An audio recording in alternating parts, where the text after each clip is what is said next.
தென்னிந்திய திரையுலகில் தனது திறமையான நடிப்பால் அதிக அளவு மக்களின் மனங்களை கவர்ந்தவர் நடிகர் விஜய். மாஸ் ஹீரோவாக திகழ்ந்த இவர் தற்போது தனது இறுதி திரைப்படமான ஜனநாயகன் மூலம் திரையுலகை விட்டு விலக இருப்பதாக தகவல்கள் வெளியாகி இருந்தன.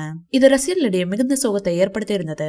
தளபதி விஜயின் இறுதி திரைப்படமான ஜனநாயகன் இயக்குனர் வினோத் அவர்களின் கதையின் அடிப்படையில் உருவாகி வருகின்றது. இவர் ஏற்கனவே துணிவு போன்ற மாஸ் ஆக்ஷன் படங்களை இயக்கியவர் என்பதனால் இப்படத்திற்கான எதிர்பார்ப்பு மக்கள் மத்தியில் அதிகரித்துள்ளது. இந்த படத்திற்காக தளபதி விஜய் அஜித்திற்கு டஃப் கொடுக்கும் வகையில் கார் ஓட்டி அசத்தி இருக்கிறார் நம்ம தளபதி. அந்த காட்சி கார் டிரிஃப்ட் அடிக்கும் காட்சியாம். ஒரு வாட்டி வினோத்திற்காக டூப் போடாமல் கார் ஓட்டி காட்டியிருக்கார் தளபதி. வினோத் பார்த்து அசந்து போய்விட்டாராம். அந்த காட்சி தற்போது வைரலாகி வருகிறது.